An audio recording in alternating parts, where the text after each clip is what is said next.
आणि माझं काम आजच्या कार्यक्रमाचे अध्यक्ष, प्राध्यापक, शिक्षक, पुढारी, कीर्तनकार, प्रवचनकार एकदा ह्याला चिकटले ते कुणाच्याही टिंबटिंबला एक तास सोडत नाही. त्यांनी सोडलं, धन्यवाद त्यांच्याकडे. असो, थोडस आपण रिलॅक्स व्हावं. त्याने एक मुद्दा सांगितला, ते सांगतो आणि मग भाषणामध्ये जातो. ते म्हटलं की नवरा बायकोने भांडण्याचं, तुम्ही म्हटलात ना, तुम्ही भांडायचं तर त्याच्यासाठी माझ्याकडे एक वेगळा उपाय आहे. भांडण्याचा मी मुहूर्त काढलेला आहे. मी वेदपाठक आहे, सोनार समाजाचा आहे. पण माझ्या आडनावाचं गमक असं आहे, माझी जातच कळत नाही. थोडासा मी रंगामध्ये गेलो रंगामध्ये. थोडा जर उजळ असतो ना, कुणालाही माझी जात कळली नसती. म्हणून मी सोनार आहे. माझे वडील भविष्यकार आहेत, जन्मकुंडली वगैरे त्यांचा अभ्यास आहे. 94 वर्ष त्यांचं वय आहे. जिल्हा परिषदेचे ते शिक्षक आहेत. तर भांडण्याचा वेळ मी मुहूर्त काढून आणलेला आहे. ज्या पती पत्नीना इथे जे आलेले आहेत त्यांनी लक्षात घ्यायचं नाही, जे नाही त्यांच्यासाठी. कारण घरी प्रयोग केला तिथला ऐकून लगेच मला सांगायला सुरुवात केला का असं म्हणेल. आणि माझ्या बोलण्यामध्ये जास्तीत जास्त मराठी शब्द येतील, माफ करा मला. इंग्रजीचे शब्द तेवढे मला पाठ नाहीत, मराठी येतील. ते म्हणतात की तुम्ही शिक्षक मराठीचे, तुम्हाला मराठी येणारच. मी म्हटलं ज्याची आई, बरं का लक्ष्मण केंद्रे साहेब, मराठीत बोलते त्या सगळ्या माणसाला मराठी भाषा आलीच पाहिजे. जगामध्ये 2-3 गोष्टी कधीच कळत नाहीत. एक आई वडील, एक गुरु, एक पत्नी आणि एक पती. तुम्ही म्हणाल आरोप करता का काय? आयुष्यभर साथ देते ती पत्नी किती नवऱ्याला कळलेली आहे मला माहित नाही. मी माझं बोलतोय. आता मी बोलताना जेव्हा जेव्हा पती पत्नी संदर्भ येईल, रेफरन्स येईल, बरं का केंद्रे साहेब, तर तुम्ही कायद्याचे रक्षक आहात. नाहीतर माझ्यावर इथंच कंप्लेन यायची मी या ठिकाणी. तुम्ही आमच्या मुखेडकरांना नावं ठेवलं. चला मूळ मुद्द्याकडे येतो. कारण आता मला किती वेळ बोलायचंय मला डॉक्टर साहेबांनी सांगितलेलं आहे. मला 45 मिनिट बोला म्हणलेले आहेत. पण कितीही कोंबाकोंबी, लक्षात येते की पिशव्या होत्या पूर्वी सॅक नव्हत्या, बॅग नव्हत्या, पिशवी असायची आणि त्याच्यामध्ये कपडे आपण कोंबून भरायचे. 45 मिनिटांमध्ये मी बसवायचा प्रयत्न करतो. नाही बसलं तर तुमच्याने माझी गाठ व्हायची. मी जास्त काही बोलणार नाही आणि लवकर काही सोडणार नाही. कळलं तर हसा, माझं काही म्हणणं नाही. जास्त काही बोलणार नाही आणि लवकर काही सोडणार नाही. चला एक मुहूर्त सांगतो मी. रात्री 2 वाजता पती पत्नीने भांडायचं. अतिशय सुंदर मुहूर्त आहे. अतिशय, तुम्ही प्रयोगच करून बघा, प्रयोगच करा तुम्ही. भांडायचा मुहूर्त 2 वाजता. समजा अबोला झाला असेल तर एक चिठ्ठी लिहून ठेवायची. पतीने पत्नीच्या उशीला चिठ्ठी लिहून ठेवायची. रात्री 2 वाजता भांडायचं. त्यानेही ठेवायचं, रात्री 2 वाजता भांडायचं. भांडण कधीच होणार नाही, कधीच भांडण होणार नाही. चला, या कार्यक्रमाचे अध्यक्ष आदरणीय प्राध्यापक, ज्येष्ठ असलेले, तेही कनिष्ठ महाविद्यालयात होते आणि मीही होतो. त्यांना सांगितलं हा जो विषय आहे कुठून आलेला आहे, तर तो आमच्या सिलेबसचाच एक भाग आहे. 11वी 12वीला जे प्राध्यापक शिकवितात त्यांना 12 वर्षाला आणि 24 वर्षाला एक ट्रेनिंग दिलं जातं. 12 वर्षाला असतं वरिष्ठ श्रेणी, पगारात चांगला फरक पडतो आणि 24 वर्षाला 700-800 रुपयाचा फरक पडतो. दोन्ही लाभ मी घेतलेला आहे, शासनाचा ऋणी आहे. तर त्याला हा विषय आहे ताणतणावाचे व्यवस्थापन. या कार्यक्रमाचे अध्यक्ष नारायण रत्नसागर, या कार्यक्रमाचे प्रमुख पाहुणे. आणि आता बोलता बोलता विषय निघाला की जुन्या काळातली म्हण आहे ताई ना, बरं का, माहेरचं कुत्र सुद्धा अप्रूप असते म्हणजे. कुत्र हे जुन्या काळात. आता केंद्रे साहेब निघाले उदगीरचे साहेब. त्याच्यामुळे मला फार आनंद झाला. माझे जातीचे मज भेट कोणी, तसं माझे जिल्ह्याचे मज भेट कोणी. ते उदगीरचे निघाले. मग त्यांचा रेफरन्स तो संदर्भ निघाला. बरं वाटलं मला या ठिकाणी. आणि 1 वर्षापासून आहे. त्यांच्याकडे आल्यावर मला समाधान मिळालं. मला चेहरे वाचायची एक सवय लागलेली. महिलांचे घरी जायचं नाही, भानगडी होतात, आपण पुरुषांचे चेहरे वाचायचे. मानवी स्वभावाचं मी सांगतो. पण सगळे पुरुष चेहरे वाचतात महिलांचे, माझं असं मत आहे. तुमचं काय मला माहिती नाही. मी जे जे बोलेन ते मला लागू आहे, तुम्हाला त्याच्यातलं कुठले ऑब्जेक्शन घेण्याची गरज नाही. तुम्ही सगळे अपवादात्मक योगामध्ये आहात. प्रसन्न चेहऱ्याने लक्ष्मण केंद्रे साहेब आहेत, आपल्या उपजिल्हा रुग्णालयाचे जे अधीक्षक आहेत आदरणीय डॉक्टर टाकसाळे साहेब आहेत, ज्यांना पद्मश्री पुरस्कारासाठी नामांकन आलेल्या, आपण टाळ्यांच्या गजरामध्ये आपण प्रार्थना करूया की त्यांचं नाव येणाऱ्या 26 जानेवारीच्या पद्मश्रीच्या यादीमध्ये नक्कीच येईल. त्यांचा इथे सत्कार करा आणि त्या सत्काराला मला इथे बोलवा, मलाही त्यांचा सत्कार या ठिकाणी करता येईल. आणि पतीच्या कामामध्ये साथ देण्यासाठी सगळं तुमच्यावर अवलंबून आहे. आमच्या हातात काही नाही, आमच्या हातात काही नाही साहेब. तुमचं चांगलंय, तुम्हाला ड्रेस आहे, तुम्ही खरेच फौजदार आहात. पण हे जे आम्ही बसलेत ना सगळे, आम्ही घराबाहेर फौजदार. मी माझं सांगतो, तुमचं मला माहित नाही. तुम्ही स्वतःवर ओढून घेऊ नका. मी आधीच केंद्रीय साहेबांकडे कॅवेट दाखल केले, कॅवेट. कुणी तक्रार करू नये बरं का. सगळं तुमच्यावर अवलंबून आहे. आमच्या सगळ्या नाड्या तुमच्याकडे आहेत. कृपा करा आणि आम्हाला थोडीशी सवलत द्या, जास्त देऊ नका, कन्सेशन द्या, सबसिडी द्या. आपण बाहेर फौजदार, मी प्राचार्य, मी उपप्राचार्य, मी डॉक्टर, मी अमुक पक्षाचा, मी तमुक पक्षाचा, मी मीडिया, मी पत्रकार, माझ्याकडे एवढ्या संघटना आहेत. कुठपर्यंत? उंबऱ्याच्या पाऊल टाक्याच्या आतच. एकदा पाऊल टाकल्याबरोबर आपण आपले राहत नाही. देहीची विदेही होऊन ठेलो, आपल्या हातात काही राहत नाही. असा मानणारा मी एक पामर आहे. आपण त्यांच्या ताब्यात जायचं तर आजी संसार सुफळ झाला गे माई. संसार सुफळ कधी होतो? देखेले पाय विठोबाचे. विठोबाचे पाय पाहिले पण संसार सुफळ होत नाही. तर या ठिकाणी पुरस्काराचे मानकरी त्यांना साथ देत आहेत त्या सौभाग्यवती जयश्रीताई ठाकूर. या ठिकाणी आता काही वेळातच आपले गुरुवर्य डॉक्टर विरूपाक्ष महाराज येणार आहेत, गणाचार्य मठाचे. त्यांच्या चरणी मी वंदन करतो. सर्व पत्रकार मित्र, दोघांचेच नाव मला माहित आहे, त्यांचंही नाव मी घेत नाही. पुन्हा वादावादी पेटवा पेटवी नको, त्या दोघांचंच नाव घेतलं म्हणून. दोघांचे मला फोन आले, कोणते ते नंतर मी सांगतो. सर्व पत्रकार मित्र, त्याबरोबरच सर्व पक्षांचे सन्माननीय पदाधिकारी, सर्व प्राचार्य, प्राध्यापक, शिक्षक, डॉक्टर, उद्योजक, रोटरी क्लबचे पदाधिकारी, शेतकरी, ज्येष्ठ नागरिक आणि आमच्या माता भगिनी. डॉक्टर दिलीपजी पुंडे सर यांचं कार्य विश्वविख्यात आहे. त्यांचे सर्व कुटुंबीय, ज्यांनी मला या नांदेडच्या व्याख्यानमालेसाठी गणाचार्य मठामध्ये निमंत्रित केलं, असे माझे मार्गदर्शक, सुप्रसिद्ध व्याख्याते, माझे प्राचार्य डॉक्टर रामकृष्ण बदने, ज्यांनी मला मुखेड दाखवलं, ज्यांच्यामुळे मुखेडला मी येऊ लागलो, पहिल्यांदा आलो, असे प्राध्यापक doctor Sanjeev Reddy sir, doctor Padmar sir, प्राध्यापक संजय पाटील, प्राध्यापक डोईबळे सर, प्राध्यापक एकलारे, पवन पोद्दार, माझे मार्गदर्शक शिवाजीराव अंबुलगेकर, एकनाथ डोमणे. आणि बऱ्याच वर्षापूर्वी या ठिकाणी शंकरांना पोद्दार याने एक मोठा वारकरी मेळावा घेतला होता. त्याला आता 15 ते 20 वर्ष जरी झाली असतील, खूप मोठा आणि सुंदर मेळावा घेतला होता. तेव्हापासून माझ्या परिचयात असलेले माननीय शंकरांना पोद्दार या सर्वांची नावं घेतो. या ठिकाणी सर्वांना मी अभिवादन करतो. आता या ठिकाणी 8:39 झाले फक्त, आणि मग मी आता माझ्या विषयाकडे जाणार आहे. मी आपले चेहरे पाहणार आहे, तुम्ही कुणीही घाबरू नका, आणि घाबरला तरी मी काहीच करू शकणार नाही. माझ्या हातात आता काही उरलेलं नाही.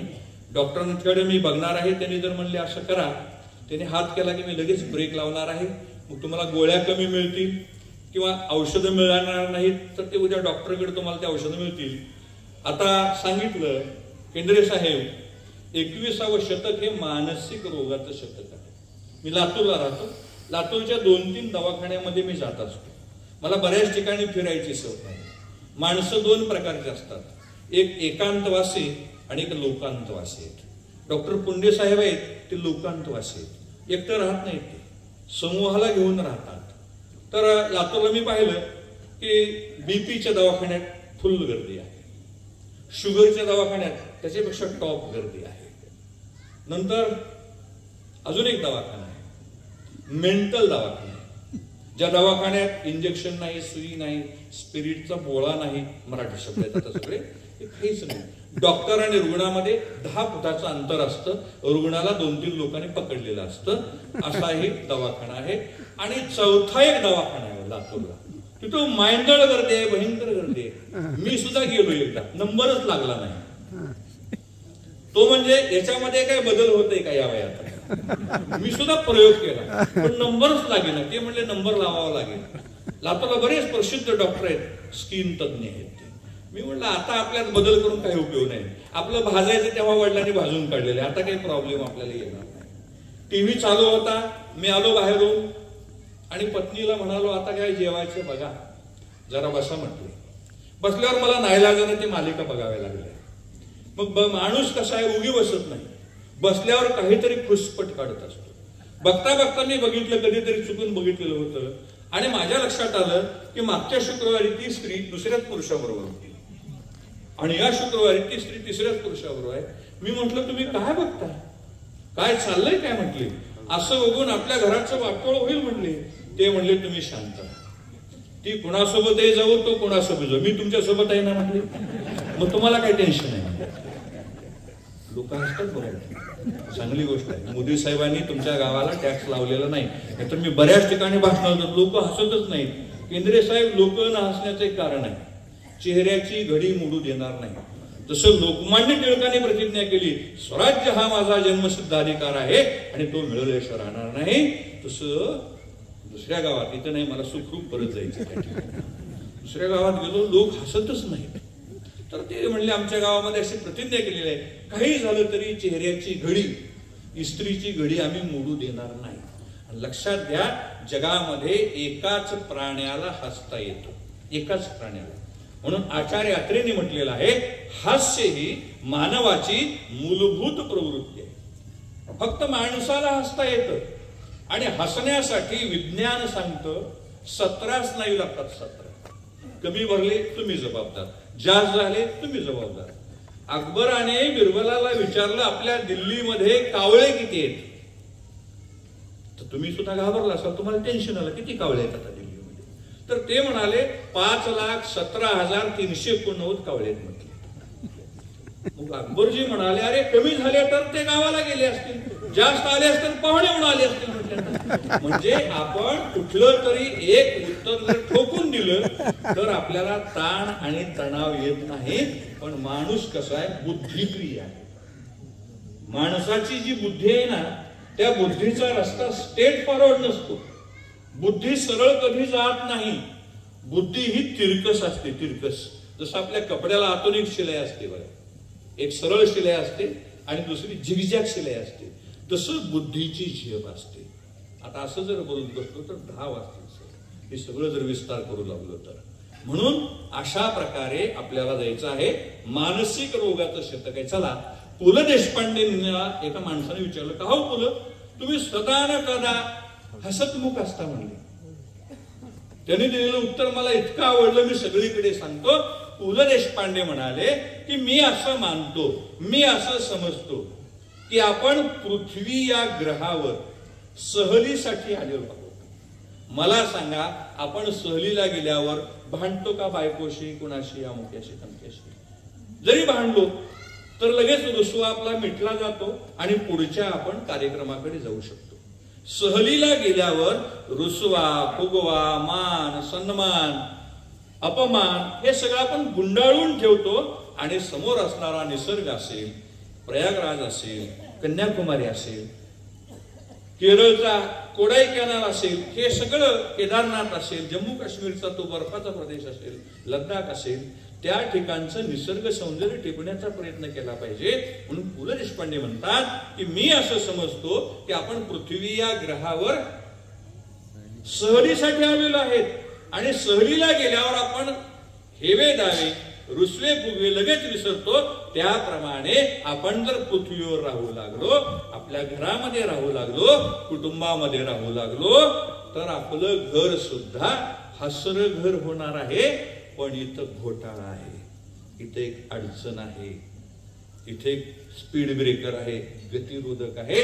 त्याला इंग्रजीमध्ये फार गोंड शब्द आहे, त्याला म्हणतात मिस्टर इगो. इगो आहे, अहंकार आहे. मी जर बदललो, मी माझ्या पत्नीला सांगत असतो हे पुस्तक वाच, ते पुस्तक वाच, हे बघ, ते बघ, ते काही करत नाही. तुम्ही फोन लावून तिला विचारू शकता, नंबर मी देतो. तिला खात्री आहे आपल्या नवऱ्याने जर माझे विचार बदलून टाकले तर माझं अस्तित्व काय राहणार आहे. तुम्ही कधी फोन लावून विचारू शकता. इथं माझे मित्र बसले, तिथं त्यांचं नावच घ्यायचं राहिलं, नाम संघटनेतले माझे मित्र विश्वनाथ खंदाडे, त्यांच्याकडे नंबर आहे आमच्या पत्नीचा, त्यांनी तुला बोलू शकतात. तिला म्हटलं नाही हे वाच ते वाच. तिला भीती आहे माझा जर सगळा ब्रेन वॉश केला नवऱ्याने तर माझं अस्तित्व काय आहे, माझ्यातला मी जर पुसून टाकला तर काय आहे. म्हणून लक्षात घ्या की ताणतणाव म्हणजे काय आहे, काहीच नाही ताणतणाव. आणि तणाव असला पाहिजे या मताचा मी आहे. सगळ्याला ताणतणाव आहे. आळशी माणसाला सुद्धा ताणतणाव आहे.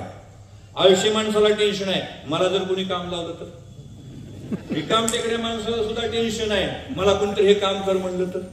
बसलेल्या माणसाला टेन्शन आहे, हे भाषण कधी संपवणार आहे. तुम्हाला टेन्शन आहे घरी गेल्यावर थापायचं का, कसं करायचं का, मागवायचंय, झोमॅटो घ्यायचे का शिल्की घ्यायची.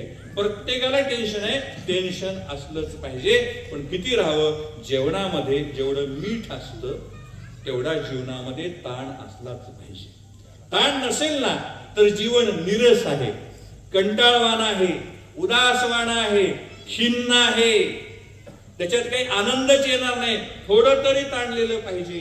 मी बरेच अशी कुटुंब पाहिली, नवरा बायको कधीच भांडत नाही. काय तुमचा संसार सप काय म्हटला, तिकट थोडा असू दे म्हटला. मी एका घरी गेलो चहा पिण्यासाठी आणि पलीकडच्या घरातून भांड्यांची आवाज येऊ लागले. भांड मी फेकून मारलेले, लाटणं आलं, पळी आली, भातेला आलं, आणखीन काय आलं, खडाखड आवाज येऊ लागले. आणि हे सर हसू लागले, इथले आमचे बसलेले सर होते ते. सर तिकडे ध्यान देऊ नका म्हणले, रोज मरे त्याला आठवण रडे म्हणले. पण भांड्याचे आवाज आल्यावर काय हरकत नाही, मला वाईट वाटलं नाही. पण दोघांचेही आवाज येऊ लागले हसल्याचे. नवराही हसू लागले आणि बायको हसू लागले. हे तर मला काहीच कळले नाही. दोघांचे आवाज का आलेले आहेत. मी विचारलं असं का होतं हो. मारामारी जर असेल तर एकाने मेलो वाचवा, मारू नको, झालं तुझं काय पाहिजे ते मी म्हटलं असतं. ते तसं नाही म्हणले, ती मारत राहते म्हटले आणि हा चुकवीत राहतो म्हटले. बघा तुम्हाला कळतं, ती मारत राहते आणि हा चुकवीत राहतो आणि पुन्हा हसत राहतो आणि तीही असते. असा एका म्हणल्या, दुसरा नियम धरून म्हटले. म्हणजे एकडीकडे आनंदी आनंद आहे. म्हणून लक्षात ठेवा, आनंद घ्यायला शिकावे. जगामध्ये एकच वस्तू आहे, जी वस्तू आतून बाहेर जाते, असं माझं वैयक्तिक मत आहे. तुम्ही माझ्या मतावर जाऊ नका. आपला संबंध 1 तासाचा आहे. जास्त वेळ काढायला मी तिथं म्हटलं होतं ते वाक्य सांगतो. आपल्याला किती आपल्याला 1 तासाचा आहे. भाषण चांगलं झालं म्हणा, नाही झालं म्हणा, ते काय मला देणार आहे ते पाकिट देणारच आहे, त्याच्यात काही बदल होणार ते ठरलेलंच आहे. पाकिट ते देणार लक्षात ठेवा. गाडी घेऊन यावं लागतं आणि गाडीला डिझेल वगैरे लागतं. मी एक साधा माणूस आहे. त्यांना म्हटलं माझं व्याख्यान ठेवू नका, मी वक्ते पुरवणारा माणूस आहे म्हटलं, मी लग्न लावणारा माणूस आहे म्हटलं, मला त्यांनी नवरदेव करून टाकलेला. तर अशा प्रकारे जीवनामध्ये आपल्याला काही करायचं नाही. जन्म आणि मृत्यू या 2 बिंदूमध्येच आपल्याला सगळं सामावलंय. मी कुठं आलो होतो तिथं अजून परत यावं लागतं. हे प्रवचन करायचं वैशिष्ट्य असतं. जगामध्ये एकच असा शब्द आहे की त्या शब्दाला मराठीमध्ये विरुद्धार्थी शब्द मला सापडलेला नाही. जर कुणाला सापडला असेल तर त्यांनी मला आणून द्यावं, मी त्याचं मान्य करेन. पण त्याच्या आधी एक वाक्य मला सांगायचंय की नीट ऐकायचं बरं का. लगेच ते आपल्यावर ओढून घ्यायचं नाही, लगेच नाही. ते केंद्रीय साहेबाकडे तक्रार जाईल. मी त्यांना इथे बसून ठेवलेले आहे आणि मला खात्री येतात तर ते माझी बाजू घेणार आहे. न पटणाऱ्या बायकोसोबत तुमच्याविषयी मला कुणाला दुखवायचं नाही. न पटणाऱ्या नवऱ्यासोबत आपण आयुष्य काढतो. आयुष्य तुम्ही म्हणाल असे आरोप नाही. असं कोण आहे का जगामध्ये की ज्या पुरुषाला पत्नीचे 100% विचार पटतात. नंतर आपण मुलाखत घेऊ शकतो, त्यांचा एक वेगळा कार्यक्रम घेऊयात आपण, बंदिस्त खोलीमध्ये कॅमेऱ्यात घेऊयात, की ज्याला पत्नीचे 100% विचार पटतात असं कोणी आहे का. आणि ज्याला पत्नीचे 100% विचार बोलतात असं कोणी आहे का. तर तसं काही नसतंय. मला वाटतंय प्रत्येक माणूस ही वेगळी आयडेंटिटी आहे. बाबा महाराज सातारकरांची कीर्तन मला ऐकायची फार सवय आहे. त्यांचा माझा स्नेहही होता. परिचय होता. अहमदपूरला ते बरेचदा आले होते, त्यांचा माझा सहवास होता. आणि त्यांच्या कीर्तनामध्ये जे मराठीचे वाचक आहेत, मराठीचे श्रोते आहेत, तरी त्यांची कीर्तन प्रवचन अजून नीट आहे का. मराठीतला शब्दच्छल, बरं का क्षीरसागर सर, शब्दच्छल म्हणतात. शब्दच्छल, शाब्दिक कोटी कसे असतात ते बाबा महाराज हिशोबात. ते म्हणाले, न पटणाऱ्या बायकोसोबत तुम्ही आयुष्य काढता, माझ्यासोबत ज्ञानेश्वरीच्या प्रवचनात 1 तास काढायला काय हरकत आहे. तसं मी म्हणतो, या ठिकाणी भीमाई व्याख्यानमालेमध्ये माझ्यासोबत 1 तास काढायला काहीच हरकत नाही.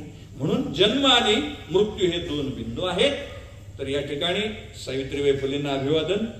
जगी ऐसा बाप व्हावा, जगी ऐसा बाप व्हावा, ज्याचा वंश मुक्तीस जावा. आदरणीय पुंडे साहेबांचे वडील, त्यांना मी अभिवादन करतो. आणि धन्य त्यासी माय प्रसवली, धन्य त्यासी माय प्रसवली. संत श्रेष्ठ नामदेव महाराजांचं प्रमाण आहे की त्या मातेने डॉक्टर दिलीप पुंडे सारख्या मुलाला जन्म दिला आणि ज्याने मुखेडचा नावलौकिक जगभरात नेला. त्यांचं कार्य शब्दामध्ये न मांडण्यासारखं आहे, शब्दातीत कार्य आहे, ज्याला शब्दामध्ये साठवता येत नाही, मांडता येत नाही. म्हणून लक्षात घ्या की आपल्या जीवनातला ताणतणाव हा आपल्याच हातात आहे. वाढवायचा का कमी करायचा आहे. कुठलाही जगातला डॉक्टर तुमचा ताणतणाव दुरुस्त करू शकत नाही. आपल्या मुलाचं नाव गौरवच ना, तर हृदयरोग तज्ञ आहेत ना, म्हणून त्यांना भेटायचं. तर मला बीपी आहे, रक्तदाब आहे. कशामुळे तो रक्तदाब.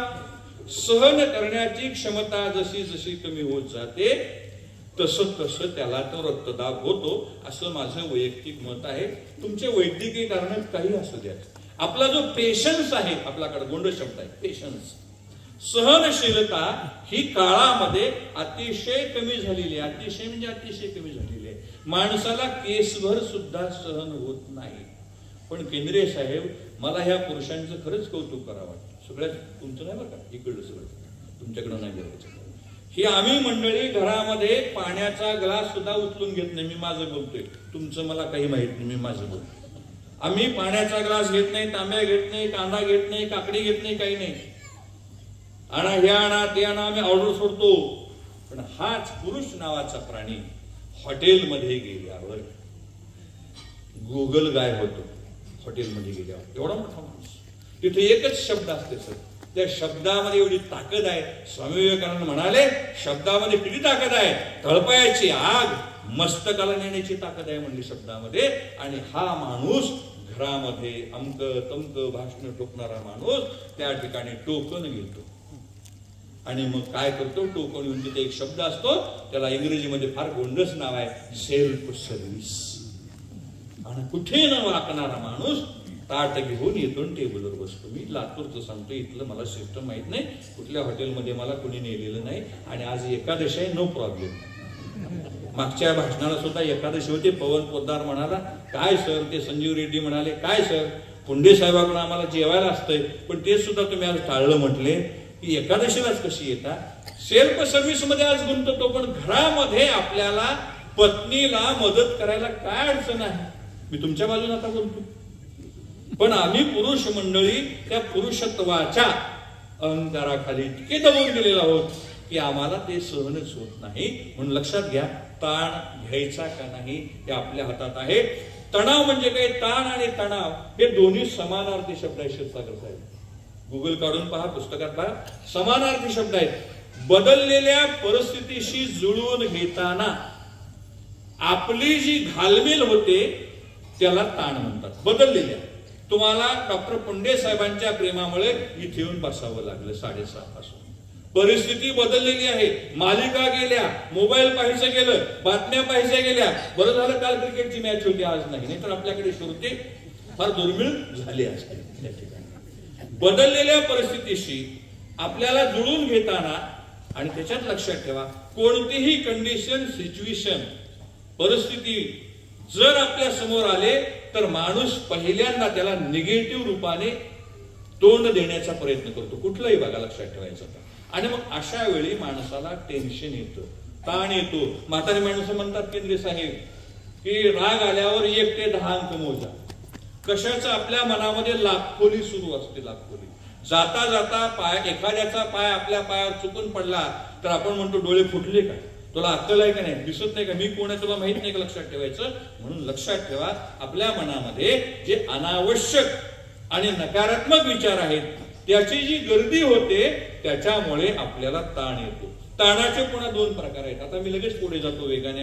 आता मी जास्त मध्ये विषयांतर करत नाही किंवा आपल्याला जास्त मी गोष्टी सांगणार नाही. एक सकारात्मक ताण आहे आणि एक नकारात्मक ताण आहे. आता तुम्ही इथं बसल्यावर तुम्हाला जो आवडेल, पटेल, शोभेल, रुचेल, जमेल, झेपेल, सगळ्यामध्ये ल आहे बघा शेवटी. आवडेल, रुचेल, पचेल, जमेल, झेपेल, तो तुम्ही ताण घ्या. सकारात्मक ताण म्हणजे काय? पुंडे साहेबांनी आईवडिलांच्या स्मरणामध्ये व्याख्यानमाला चालवलेली आहे आणि 13वंच आहे का ते?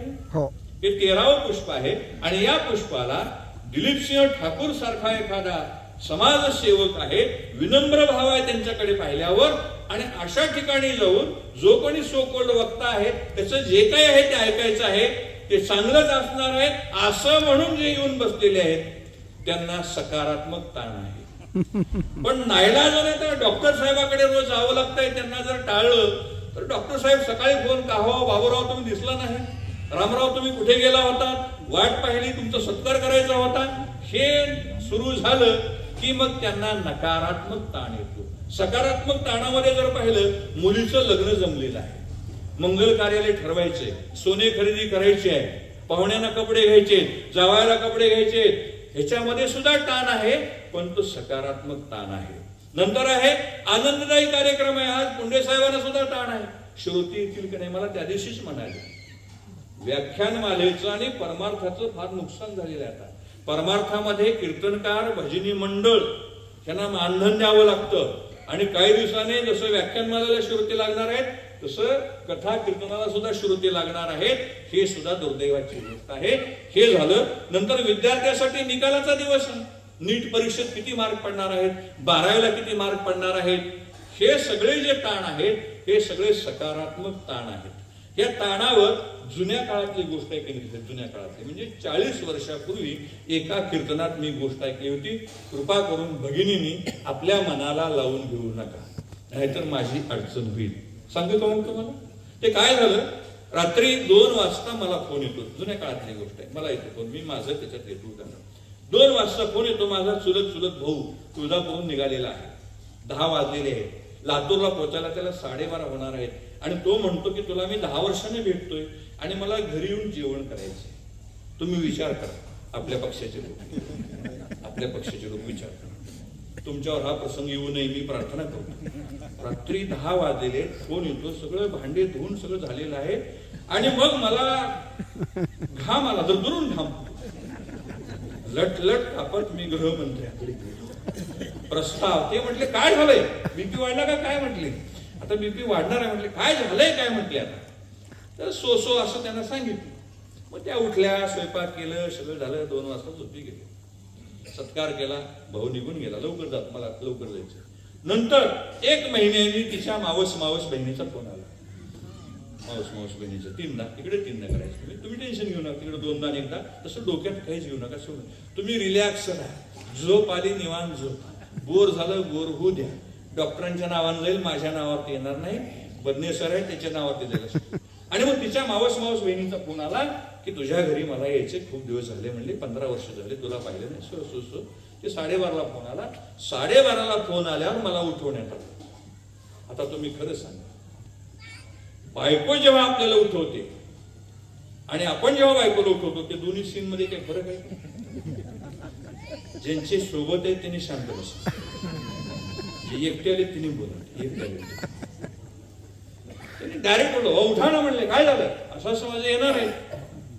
आपण जर सुधारायचं असेल, शांत राहायचं असेल, यस बॉस म्हणायचं. यस, पडत्या फळाची आज्ञा, पडत्या फळाची. आणि मी म्हटलं हो अमुक करा, सगळं झालं, निघून गेले, गोष्ट संपली.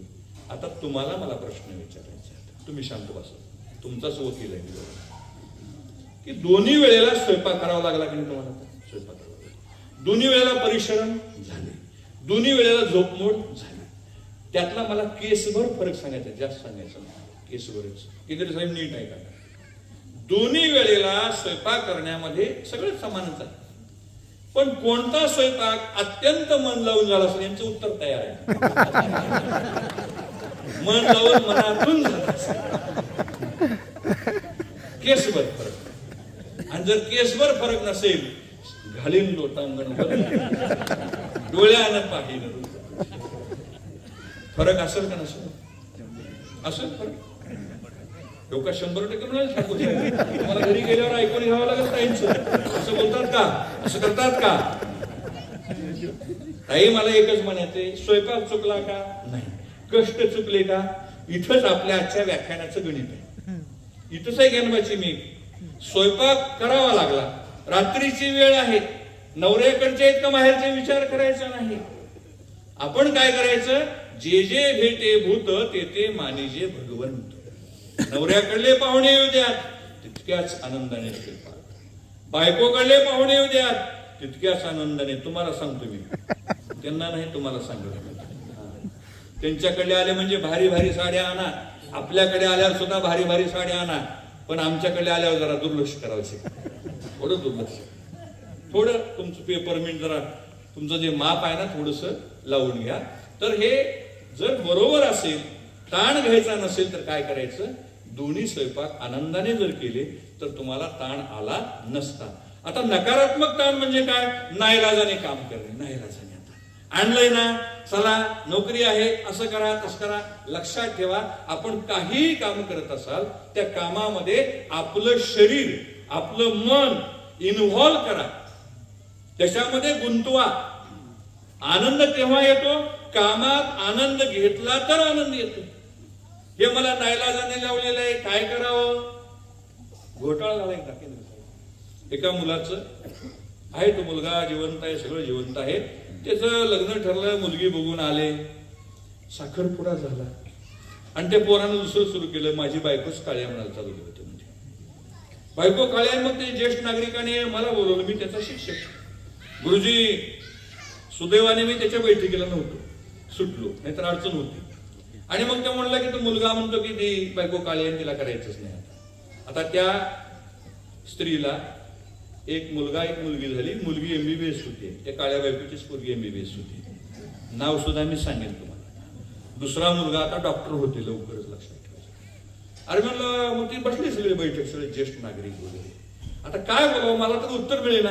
माझं काय वय तेव्हाही जास्त नव्हतं ना, आता नव्हतं. 30-32 वर्षाचा माणूस मी, आता 62 आहे समजा, काही नव्हतं. आता काय उत्तर द्यावं मला कळेना. माझ्या डोक्यात एक आयडियाची कल्पना आली. त्या ठिकाणी आयडिया म्हणजेच कल्पना आली. मी म्हटलं, हे जे सगळे बसलेत ना, धोतरवाले, पॅन्टवाले, सगळ्यांना विचारून तुम्हाला तरी तुमची बायको 100% पसंत होती का? तुम्ही शांत राहा, तुम्ही उत्तर देऊ नका. ज्यांचे आलेत त्यांना लगेच घरी गेल्यावर फायरिंग सुरू होईल. एकही माणूस उत्तर द्यायला तयार नाही. बघ म्हटलं बाबा, आता ह्यांना सुद्धा ह्यांची बायको 100% पसंत नव्हती. माझं म्हणणं आता संबंध झालेला आहे, आता जास्त ताणू नको. ताणलं की रबर तुटतं. आणि मग त्यांचा लग्न समारंभ झाला, लग्नाला वगैरे गेलो, जेवण वगैरे केलं. त्याची मुलगी डॉक्टर होते, मुलगा त्या मार्गाने चाललेला आहे. म्हणजे थोड्याशा गोष्टी इकडे तिकडे केल्या की जीवनातला ताणतणाव निघून जातो. पण त्याच्यासाठी थोडस आपण लाईटली घेतलं पाहिजे, लाईटली. जास्त आपण गंभीर वगैरे व्हायचं नाही. गौतम गंभीर तिकडे दिल्लीला बसलेला आहे, त्याची आपण काळजी करायची नाही. तो गौतम आहे, तो गंभीर आहे. त्या ठिकाणी नकारात्मक ताण आहे. नंतर ज्या माणसाला जास्त राग येतो त्या माणसाच्या मनामध्ये नकारात्मक ताण आहे. आता आपण ठरवायचे सकारात्मक ताण घ्यायचा का नकारात्मक घ्यायचं. भारतामध्ये 1000 पुरुषामागे 80 लोकांना मानसिक रोग आहे. 80 लोकांना. 21व्या शतकामध्ये आता आपल्याला वरचेवर पुढच्या वर्षी, त्याच्या पुढच्या वर्षी मानसिक रोगी प्रचंड आपल्याला दिसणार आहेत. म्हणून लक्षात ठेवा की आपल्याला ताणातून मुक्त व्हायचंय. आणि मला सांगायला अतिशय आनंद आहे की ताण तणावाची जी भानगड आहे डॉक्टर साहेब, ही अशिक्षित लोकांपेक्षा, तुम्हाला मान्य आहे ना पुढचं, सुशिक्षित लोकांना ताण जास्त. कारण आपण जास्त ताण घेतो. एका घरामध्ये गेलो केंद्रे साहेब, अहो तुमची भांडणच काही होत नाहीत म्हणले. काहीच होत नाही म्हणले. भांडणं कसं काय असतं म्हणले. ते म्हणले आम्ही दोघांनी वाटण्या करून घेतलेले आहेत म्हणले. छोटे छोटे निर्णय माझी बायको घेते म्हटले आणि मोठे मोठे व्यवहार मी करतो म्हटले. मी म्हणलं मला आधी छोटे छोटे निर्णय सांगा म्हणजे मला झेपल म्हणलं लक्षात घ्यायचं. ते म्हणजे छोटे निर्णय म्हणजे मुलाचं लग्न, मुलीचं लग्न, अपार्टमेंट घ्यायचे, प्लॉट घ्यायचे, 10 टोळे घ्यायचे, 50 टोळे घ्यायचे. तुम्ही घाबरू नका, मला घ्यायचं नाही तुम्हाला द्यायचं नाही. मराठीत एक म्हण आहे, वचने किम दरिद्रता. माणसाने बोलताना कधीच बारीक बोलायचं नाही, मोठं बोलायचं. ते असले चिल्लर चिल्लर निर्णय घेते म्हणले, ते सोनं घेणे, प्लॉट घेणे, मुलाचा विवाह वगैरे. आणि तुम्ही काय करता म्हटले, तर मी मोठमोठे निर्णय घेतो म्हटले. रशिया युक्रेनचे युद्ध कसं थांबले, मोदी आणि ट्रम्पचं जमेल का, शी जिनपिंग भारतावर आक्रमण करतील का, पीओके आपल्यात आणता येण्यामध्ये अमित शहाजी आणि नरेंद्र मोदीजींना सक्सेस मिळेल का. हे असले मोठे मोठे प्रश्न मी सोडतो म्हटले. म्हणून तुम्ही सुद्धा आजपासून काय करा, वाटण्या करून चिल्लर चिल्लर तिकडे सोपा ठोक तुम्ही घ्या. त्या निमित्ताने दिल्लीला जाता येईल, तुम्हाला शंघायला जाता येईल, अमेरिकेला जाता येईल. असं वाटण्या केलं की नाही आपलं काम सोपं होते. बघा लक्षात घ्यायचं, ताण घ्यायचं नाही. बऱ्याच लोकांचा ताण आता गेलेला आहे आणि तुम्ही जास्त हसू नका. हसल्यामुळे माझं वाटोळ झालं केंद्रे, फार वाटोळ झालं. लक्षात घ्यायचं, माझा रंग तसा केंद्रे साहेबासारखा होता 1990. म्हणजे असं उजळ होता, कॅमेऱ्याचा फ्लॅश मारला की चेहरा चमकून दिसत होता. आता किती मेगा पिक्चर आला तरी आमचा चेहरा काही पांढरा निघतच नाही. मी सांगत असतो फोटोग्राफरला की माझा चेहरा पांढरा काढा. मग 1990ला नोकरीला लागलो. मला सुदैवाने चांगले शिक्षक प्राथमिक शाळेपासून मिळाले, अतिशय हाडाचे शिक्षक. तू म्हणाला आम्हाला काय मासाचे आहेत का, हाडाचे शिक्षक, जातीवंत शिक्षक मिळाले. आणि त्यांनी सांगितलं, इथे असणाऱ्या शिक्षकांना सांगतो, गेल्या डायरेक्ट शिकवायला कधी सुरुवात करायची नाही. मी शिक्षकांना सांगत असतो, कमी शिकवा, जास्त बोला. कमी शिकवा म्हणजे सिलेबस सोडायचा नाही, सिलेबस कंटिन्यू पूर्ण करायचं. कमी शिकवा, जास्त बोला. मग ते गेल्यानंतर मला एक घाण सवय होती की एखादी घटना घडली असेल त्या घटनेवर 5 मिनिट बोलायचं. जसं काल भारताने ICC चॅम्पियनशिप ट्रॉफी जिंकली, कितीतरी वर्षाचा दुष्काळ गेला.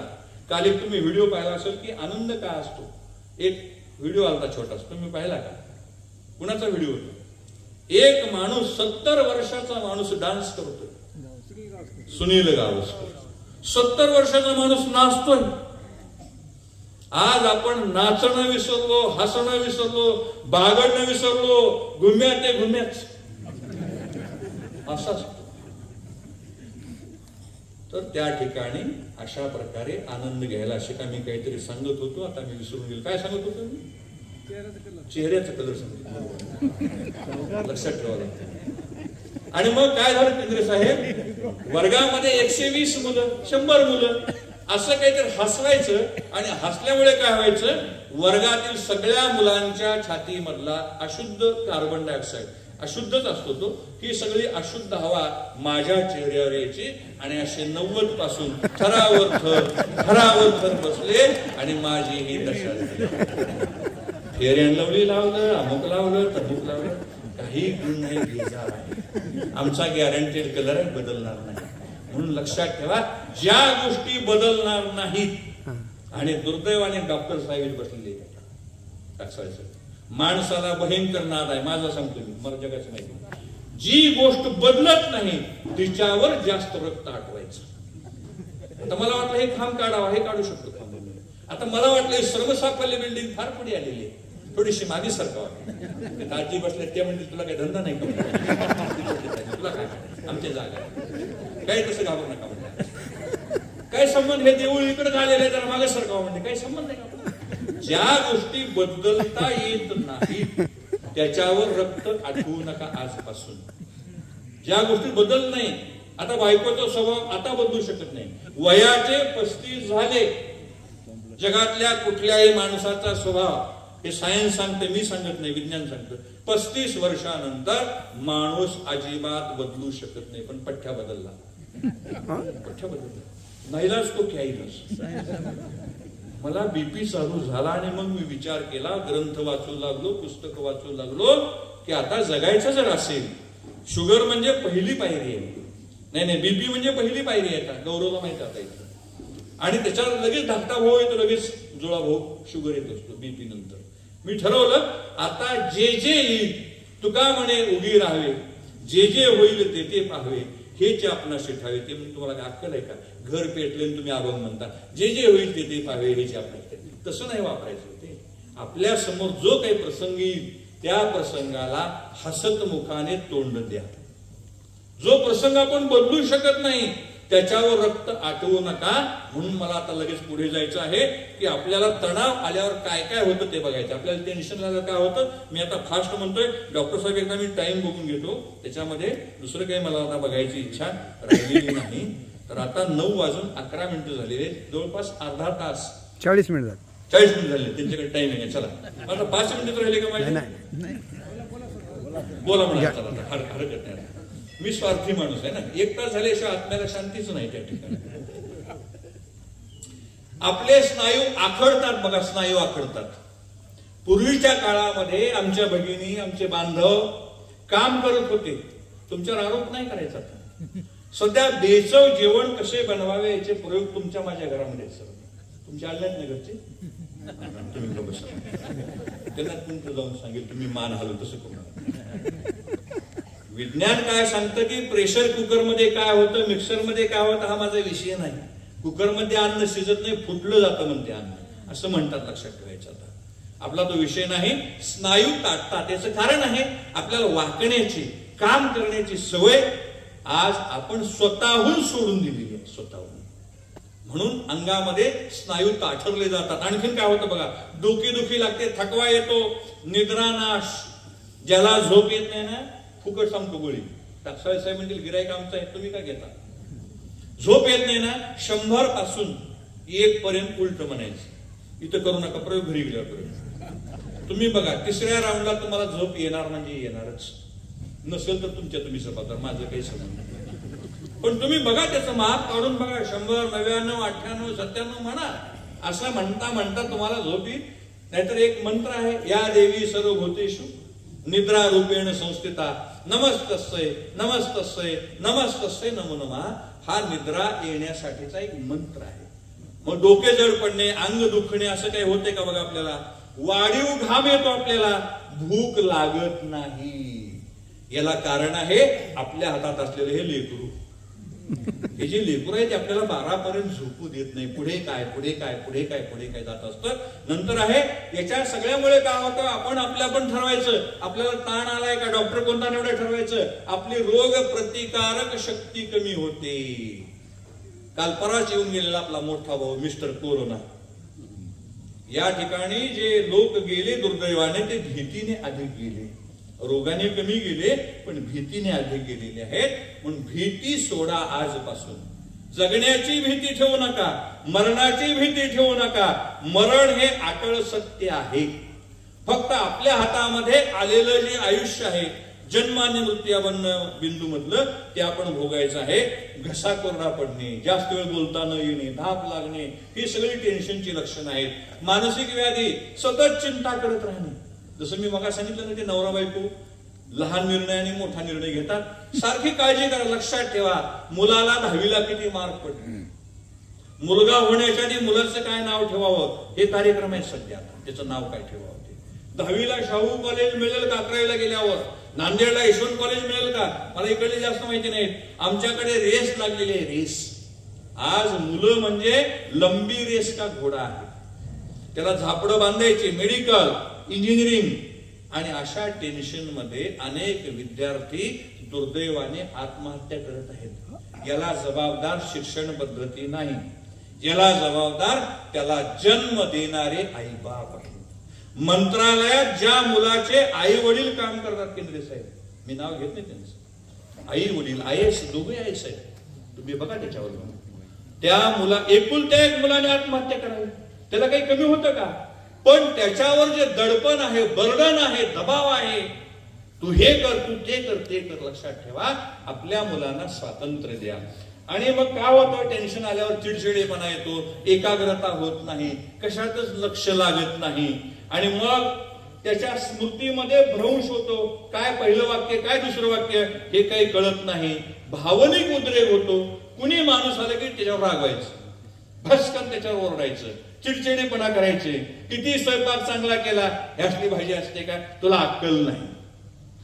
अहो अक्कल नाही पण त्यांचं कशाला खाता म्हणतो, स्वतंत्र स्वयंपाक करून जेवा ना. तुम्हाला जर म्हटलं ना तुम्हाला काही जमत नाही, तुम्ही म्हणायचं हे तिखट मीठ घ्या, तुमच्या तुम्ही कुकर घ्या, मी झोपते म्हणायचं. काही प्रयोग करायला काही हरकत नाही. मला फोन लावा, मी त्यांना बोलू शकतो. केंद्रे साहेब माझ्या पाठीमागे, भिवू नको असं मी माझ्या मागेच आहेत, लक्षात ठेवा. आणि मग तणावाची जी कारणं आहेत ना ती मानसिक आहेत, शारीरिक आहेत आणि परिस्थितीजन्य कारण आहेत. आज आपल्याकडे परिस्थिती, कोरोना आला हे परिस्थितीजन्य कारण आहे. उन्हाळा वाढला, यंदा 50ला तापमान जाणार आहे, हे परिस्थितीजन्य कारण आहे. मानसिक काय कारण आहेत की आपण सगळ्या माणसाकडे द्वेष बुद्धीने पाहतो. मला सांगा, शेजाऱ्याच्या दारामध्ये ऑडी गाडी आली, ऑडी मर्सिडीज आली, माझं पोट दुखायचं काही कारण आहे का? पण अलीकडच्या काळामध्ये दुर्दैवाने सुखाची व्याख्या बदललेली आहे, दुःखाची व्याख्या बदललेली आहे. आपल्यापेक्षा जर शेजारचा पुढे गेला तर त्याचं सुख हे आपलं दुःख असतं. एखाद्या व्यापाऱ्याला 2 कोटीचा फायदा झाला, कष्ट कुणी केले त्यांनी, पैसा कुणी लावला त्यांनी, मेहनत कुणी केली त्यांनी, पण पोट दुखते कोणाचं? माझं पोट दुखते. ही जी वृत्ती आहे या वृत्तीमुळे आपल्याला मानसिक आघात होतो. म्हणून लक्षात ठेवायचं की तणावाची जी कारणं आहेत ही साधी साधी कारणं आहेत. प्रत्येक गोष्टीमध्ये आपल्याला तणाव येतो, साध्या साध्या गोष्टीमध्ये. आजपासून, आत्तापासून मनाला सांगा, मनाची समजूत काढा की मी कोणत्याही गोष्टीचा तणाव घेणार नाही. रिलॅक्स रिलॅक्स अँड रिलॅक्स राहणार आहे.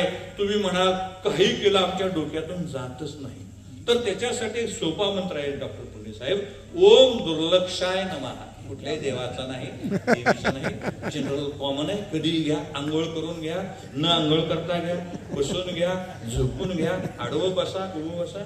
ओम दुर्लक्षाय नमः. पुंडे साहेबांनी मला फोनच केला नाही भाषणाला. मी दरवर्षी येतो, यावर्षी मला निमंत्रण नाही, पत्रिका नाही. त्याच्यावर एक उपाय ओम दुर्लक्षाय नमः. तुम्ही जेवढं दुर्लक्ष करायला शिकाल तेवढं तुमचं जीवन लाईफ सेफ आहे. सेफ खाल्ल्याने काय फायदा होतो मला माहित नाही, सेफ राहिल्याने काय फायदा होतो मला माहित नाही, पण दुर्लक्ष करायला शिका, आपल्या व्याधी शरीरामध्ये येणार नाहीत. म्हणून लक्षात ठेवायचं. आपल्याला पुढे जायचंय. आता हा जो तणाव आहे याच्यात आपल्याला व्यवस्थापन करायचंय. मी आता समारोपाकडे हळूहळू चाललेलो आहे, तरी अजून मला 1-1.5 तास लागेल. ओम दुर्लक्षाय नमः. तर ओम दुर्लक्षाय, गुरुची विद्या गुरुला. त्याच्यावर मला आठवलं वैकुंठवासी दुंडा महाराज देगलूर, आपण नाव ऐकलंय की दुंडा महाराज देगलूर. आणि मग त्यांच्या कीर्तनाला बरेच विद्वान जायचे, खूप लोक जायचे.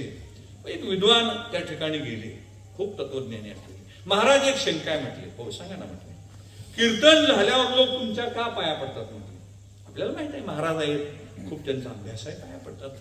ते म्हटले साधं गणित आहे, म्हणजे तुम्ही टेन्शन घेऊ नका. म्हणजे मी वेद पाठकला सांगितले, म्हणले टेन्शन घेऊ नका की कीर्तन झाल्यावर लोक महाराज लोकांच्या का पाया पडतात. त्यांनी सांगितलं उत्तर माझं नाही.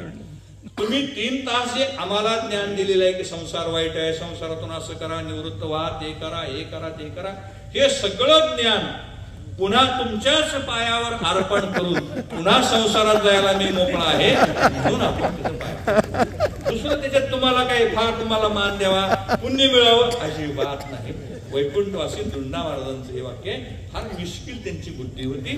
काही काही त्यांचे आपल्याला व्हिडिओ सुद्धा बघायला मिळतील. आणि लक्षात ठेवा, आजपासून एक वाक्य घरी लिहून ठेवा, घरी लिहून ठेवा. कुणी हसलं असू द्या, एक वाक्य लिहून ठेवायचं. ते वाक्य सुखातही चालतं, दुःखातही चालतं. ते वाक्य सगळ्या ठिकाणी चालतं, त्याला काही पथ्य पाणी नाही. ते वाक्य आहे, हेही दिवस जातील, हेही दिवस जातील. तुम्ही श्रीमंत आहात, कदाचित गरीब होऊ शकाल. श्रीमंत आहात, कदाचित कोट्याधीश अब्जाधीश व्हाल. गरीब आहात, श्रीमंत व्हाल. रोगी आहात, बरे व्हाल. आळस केला, रोगी व्हाल. हे वाक्य सुखामध्ये दुःखामध्ये सगळीकडे चालतं. लक्षात ठेवायचं. आता म्हणजे आपल्याला प्लॅनिंग करता आलं पाहिजे. एका श्रीमंत माणसाचा मृत्यू आला आणि यमराज त्याच्या घरी आले आणि ते म्हटले, चला साहेब म्हटले आता आपलं वेळ झालेले आहे. ते म्हटले असं करा, मला माझ्याकडे जी संपत्ती आहे एवढी एवढी कोटी रुपये संपत्ती आहे, तुम्ही 50% घ्या आणि मला एक 15 दिवस द्या म्हटले. ते म्हणले पृथ्वीवरचे नियम आमच्या लोकांना लागू होत नाही. लाच घेणे देणे आमच्याकडे शब्द नाही म्हटले, हे पृथ्वीवर चालतं, आमच्याकडे चालत नाही. ते म्हटलं काय करा, सगळी संपत्ती घ्या मी लवकर सांगतो, ते तर रंगवत नाही. आणि 5 मिनिटाचा वेळ द्या, सगळी घ्या म्हणजे संपत्ती. ते म्हटले तुझे पैसे वर चालत नाहीत म्हटले. बरं का लक्षात ठेवा, आपल्याला पैसे वरी घेऊन का जाता येत नाही याचं कारण आहे ते पैसे तिथं चालतच नाहीत म्हणून इथं ठेवावे लागतात. ते म्हणाले सगळी संपत्ती घे, 5 मिनिट. ते म्हणले जमत नाही, मी तुला 1 मिनिट देऊ शकत नाही. तरी पण माझं ऐकून घ्या म्हटले. ते म्हणले 2 मिनिट द्या. बरं सांग म्हटले तू करणार आहेस काय? वेळ दिला नाही यमराजाने. काय करणार आहे? तर मी पत्नीकडे जाईन आणि तुला आयुष्यामध्ये मी ओळखू शकलो नाही, तुझं ऐकू शकलो नाही, मला माफ कर. मुलाकडे जाईन, तुम्हाला पैसा अडका सगळा दिला, पण 2 गोष्टी मी प्रेमाच्या बोललो नाही, तुमच्याशी संवाद साधला नाही. मुलीला तसंच म्हणेल, आईवडिला नाही म्हणेल, तुम्हाला मी अनेकदा दुखवलेलं आहे आणि मी शेजाऱ्या पाजाऱ्यांची माफी मागेन, याच्यासाठी मला 2 मिनिट द्या. यमराज म्हणाले नो आर्ग्युमेंट, याच्यात काहीच नाही, गोष्ट माझी संपली. एक लक्षात घ्या, जगून थोडे अखेर मरणे असं म्हटलेलं आहे. थोडं आयुष्य आपलं थोडं वंजळीत आहे, ते सुखाने जगा. आणि म्हणून आपल्याला काय करायचंय, ताणतणावाचं व्यवस्थापन करायचंय. प्लॅनिंग कसं करावं याच्यासाठी मला छत्रपती शिवाजी महाराजांची गोष्ट मला आठवलेली आहे. फार सांगणार नाही, रंगून थोडक्यामध्ये सांगणार आहे. जेव्हा छत्रपती शिवाजी महाराज आग्र्याला निघाले, मिर्झा राजे जयसिंगाच्या सांगण्यावरून की तुम्ही आग्र्याला जाऊन बादशाहांना भेटतो. जात असताना महाराजांना माहित नाही 1 वर्ष लागेल, 10 वर्ष लागेल, आपण वापस येऊ का नाही, त्यांना काहीच कल्पना नव्हती. परंतु प्लॅनिंग कसं करावं, नियोजन कसं करावं, छत्रपती शिवाजी महाराजांच्या जीवनाला अनेक विविधांगी कंगोरे आहेत, अनेक अँगल्स आहेत. जसं आपण अँगल शोधूयात तसं आपल्याला ते मिळणार आहे. तर महाराजांनी त्यावेळेस काय केलं, जेव्हा मी सुटून येईन आग्र्यावरून, तेव्हा सुटून येत असताना रस्त्यामध्ये शत्रू आहे का नाही हे कळण्यासाठी काय वायरलेस नाही, मोबाईल नाही, काही नाही. तर त्या ठिकाणी त्यांनी आपल्या राज्यामधून 350 कुंभार घेऊन गेले होते, 350 कुंभार. आणि त्या कुंभारांना त्यांनी घेत असताना त्यांच्या घरी 1 वर्षाचा शिधा, सामुग्री, पैसा अडका सगळा दिला होता. म्हणजे त्या कुटुंबाची सगळी व्यवस्था त्यांनी केली होती. मग त्या कुंभाराचं काय काम होतं, तर शिवाजी महाराजांचा जो परतीचा मार्ग होता त्या मार्गावर त्या कुंभारांना आवा लावायला सांगितलं. आता हे आवा सुद्धा शब्द कळत नाही. गाडगे भाजण्याची जी भट्टी असते तिलाही आवा म्हणतात. आणि तुम्हाला माहित असेल अजून एकाला आवा म्हणतात, ते तुम्हाला म्हणाले आवा चालली पंढरपूर, आवा म्हणतात. खेड्यात काय तुम्ही लक्षात पाहिजे. आणि मग त्यांना सांगितलं की रस्त्यामध्ये जर शत्रू असेल तर काळा धूर करायचा, शत्रू असेल तर. हे शिवाजी राजांना कळायचं आणि शत्रू आहे कोणी. आणि शत्रू नसेल, रस्ता साफ असेल, सेफ असेल, सुरक्षित असेल तर पांढरा धूर करायचा. हा झाला एक नियोजनाचा भाग. प्लॅनिंग सांगतो मी. आणि प्रत्येक टप्प्यावर ताज्या दमाचे घोडे, 50 किलोमीटर प्रवास करायला घोडं जमलं, त्या पुढच्या 50 किलोमीटरच्या टप्प्यावर ताज्या दमाचं घोडं असायचं. ही सगळी प्लॅनिंग छत्रपती शिवाजी राजांनी त्या काळात केली होती. म्हणून हे सगळं त्यांना यशस्वी झालेलं आहे. तसं आता आपल्याला सुद्धा आपल्या टेन्शनची प्लॅनिंग करायची आहे. म्हणून काय करा, टाइम टेबल करा, प्लॅनिंग करा. टाइम टेबल तुम्ही करूयात. आता मला वाटतं सर आपण उपाययोजनेकडे जाऊयात. डायरेक्ट प्लॅनिंग मध्ये जाण्यापेक्षा डायरेक्ट आपण आता उपायाकडे जाऊयात. मला ते वाटतं त्या ठिकाणी. तर त्यातले 2-3 मुद्दे सांगतो की आपली जी विश्रांतीची पद्धत आहे ती बदला. बऱ्याच लोकांना 24 तास खुर्चीत काम करायचे, व्यापारी मंडळ बसलेलं असतं गल्ल्यावर. तर जे माणसं 24 तास बसतात ना, जास्तीत जास्त त्यांनी बसू नका. 1 तास झाला तिथल्या तिथं 2 पावलं फिरा. 1 तास. जागा बदलली की माणसाची मनस्थिती बदलते. एक वाक्य लक्षात ठेवा, परिस्थिती बदलली की माणसाची मनस्थिती बदलते. परिस्थिती बदलायचं आपल्या हातामध्ये नाही, पण त्या परिस्थितीशी जुळवून कसं घ्यावं हे मात्र आपल्या हातामध्ये आहे. केंद्रे साहेब म्हणाले, माझा जी गाठभेट होते ते गुंडाशी होते, दुर्जनाशी संघ येतो, परंतु या ठिकाणी चांगली माणसं आलेली आहेत. आणि केंद्रे साहेब मी तुम्हाला सांगू इच्छितो, भारतीय अध्यात्मशास्त्र असं सांगतं आणि भारतीय विज्ञानशास्त्र सांगतं की प्रत्येक मनुष्याच्या शरीरामधून काय पडतं, किरणाचा उत्सर्ग बाहेर पडत असतो. एखाद्या माणसाला पाहिल्यावर आपल्याला आनंद होतो, एखाद्या माणसाला पाहिल्यावर तळपायाच्या मस्तकाला जाते, कारण आपल्या दोघांमधल्या ज्या वेव्ज असतात ह्या वेव्ज जर एकमेकाशी जुळल्या तर आपली मैत्री होते, विचार जुळले जातात आणि या जर वेव्हचं स्पार्किंग झालं आपल्या डोक्यामध्ये वाटतं आजचा दिवस बेकार जाणार. ही पीडा आपल्याला सकाळी सकाळी का दिसलेली आहे? म्हणजे या ठिकाणी या वेव्हज काम करतात. म्हणून समोरून प्रथमम दुर्जनम प्रथमम वंदे असं म्हटलेलं आहे. दुर्जनाला प्रथम नमस्कार करा. कितीही न पटणारा न आवडणारा माणूस समोर आला एकच काम करा, त्याला फक्त स्माईल द्या. हे वाक्य आपल्यासाठी तिकडे जायचं नाही, घोटाळा होईल. इकडे इकडे जरा स्माईल द्यायला शिकायचं. आणि हसतमुख असणारी माणसं प्रत्येकाला आवडतात. म्हणून काय करा, प्लॅनिंग करा. आणि व्यायाम करण्यापेक्षा वेळेमध्ये जरा असं शिथिलपणा आणा. नंतर आहे सामाजिक मदत घ्या. हे पुढे मी सांगणार आहे विश्लेषणानं की आपल्या मनातील भावभावना. केंद्रे साहेब फार अडचण आहे माझी लक्षात ठेवायचं. अपर्णाताई रामतीर्थकर असं सांगून गेल्या की स्त्रिया शरीराने नाजूक कोमल असतात पण मनाने अतिशय घट्ट असतात, कणखर असतात. त्याला एक शब्द आहे. आणि आपलं फक्त याच्यात दम आहे. माझं सांगतो, तुमचं अजिबात नाही. माझं पुरुष शरीराने कणखर आहेत पण मनाने फार हळवे असतात. म्हणून जगामध्ये टाकसाळे साहेब हार्ट फेल होण्याचा जो रेट आहे त्याच्यामध्ये तुम्ही आम्ही पुढे आहोत. त्या मागेच राहावेत. आमचं म्हणणं नाही तुम्ही आमच्या सोबत या. आम्हाला सहनच होत नाही. संसारूपी रथाची 2 चाक आहेत, पती आणि पत्नी. पती गेला तरी पत्नी मुलांना नातवांना घेऊन वाढवते, त्यांच्यात रममान होते, मन गुंतवते, जीव लावते. पण तिथं आम्ही कमी पडतो. आम्हाला आधार गेल्याबरोबर आम्ही निराधार होतो. याचं सगळ्यात मोठं उदाहरण म्हणजे स्वर्गीय यशवंतरावजी चव्हाण साहेब. वेणुताई गेल्याबरोबर यशवंतरावजी चव्हाण खचली, नाहीतर महाराष्ट्राला इतका मोठा साहित्यिक आणखीन पाहता आला असता. चला, नंतर आहे 6A सिस्टम आहे. 6A सिस्टम इंग्रजी कळण्यासाठी. पहिलं आहे जी समस्या आली त्याचे अनालिसिस करा. ही आलेली समस्या मला सोडविता येईल का, त्याच्यात तुम्ही शोध लावा. नंतर आहे ऍक्टिव्ह व्हा. ती समस्या आल्यानंतर काहीतरी कृती करा. संकट आलेलं आहे, समोरून कुत्रा आलेला आहे, काहीतरी कृती करा ना. जागाच उभारला, कुत्र फाडून काढेल ना, पाळण्याचा प्रयत्न करा. दगड उचला. तसं काही समस्या येऊ द्या. कर्जबाजारीपणा व्हायची वेळ आहे, उद्योगामध्ये तोटा आलेला आहे, काहीतरी मार्ग काढा, कृती करा. आहे पुढचा आहे अवॉइड करा. ज्या गोष्टी तुम्हाला टाळता येतील त्या टाळण्याचा प्रयत्न करा. सगळ्याच गोष्टी आपण टाळू शकत नाही, पण आलेल्या संकटावर मात करण्याची बुद्धी परमेश्वरानं दिलेली आहे. पुढचा आहे अल्टर, बदल करा. येणाऱ्या समस्यामध्ये काहीतरी बदल करा. त्याला तोंड देताना पळून जाऊ नका. मुलीचं लग्न आहे, 60 लाख हुंडा आहे, मला घ्यायचं ना द्यायचं, तुम्हाला घ्यायचं ना द्यायचं, टेन्शन घेऊ नका. हे कमी सांगितलेलं आहे मी, लक्षात ठेवायचं. आणि हुंड्याची भरपाई कुठे आहे लक्षात ठेवा.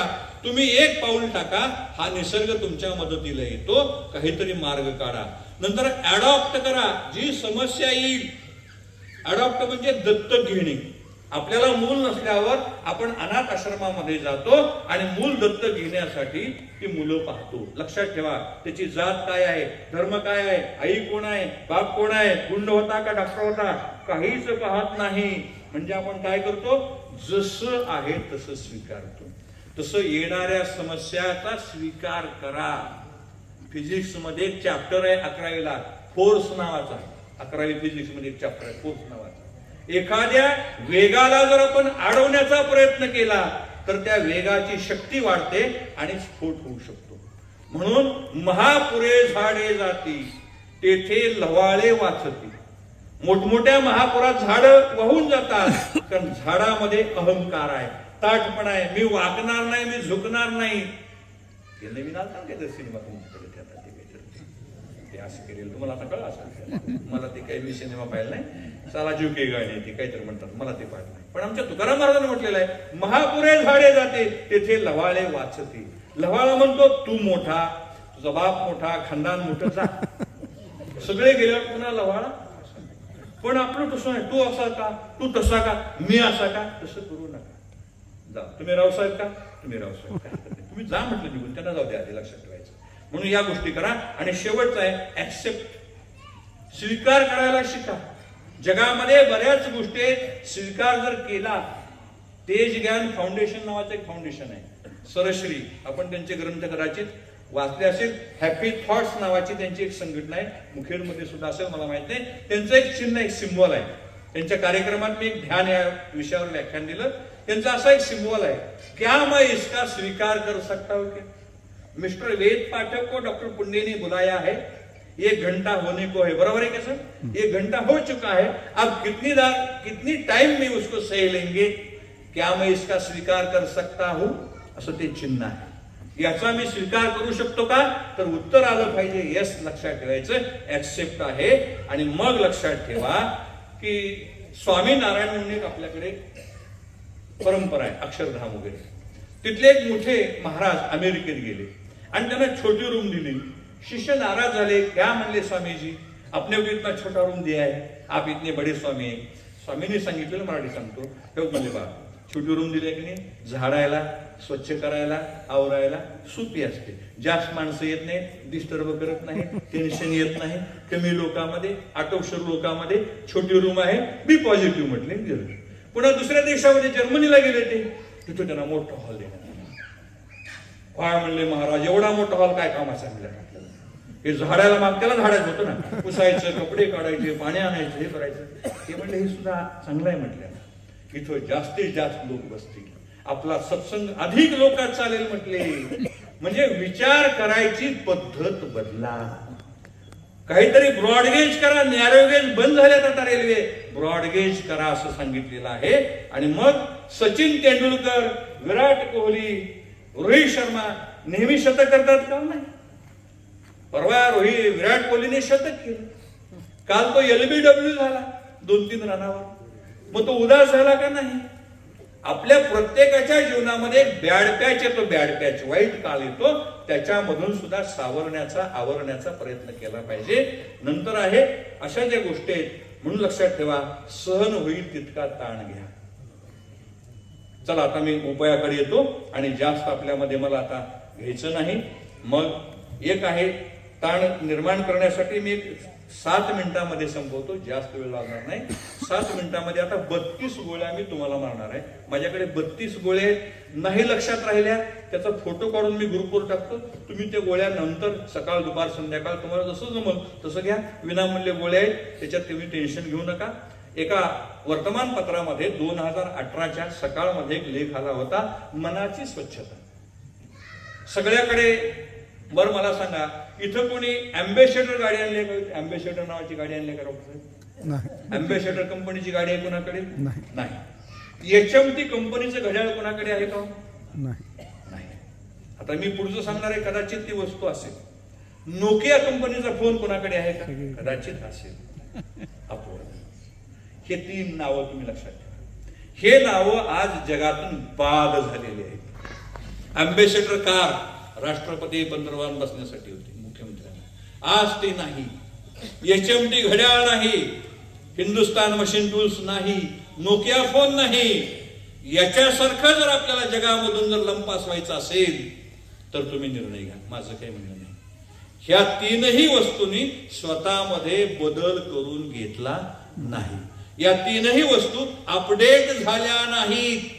येणाऱ्या परिस्थितीप्रमाणे त्यांनी स्वतःमध्ये बदल करून घेतला नाही. म्हणून या जगातला कायम स्थिर राहणारा एकच नियम आहे. वाक्य पुन्हा एकदा सांगतो, या जगात कायम स्थिर असणारी एकच गोष्ट आहे, त्याचं नाव आहे बदल.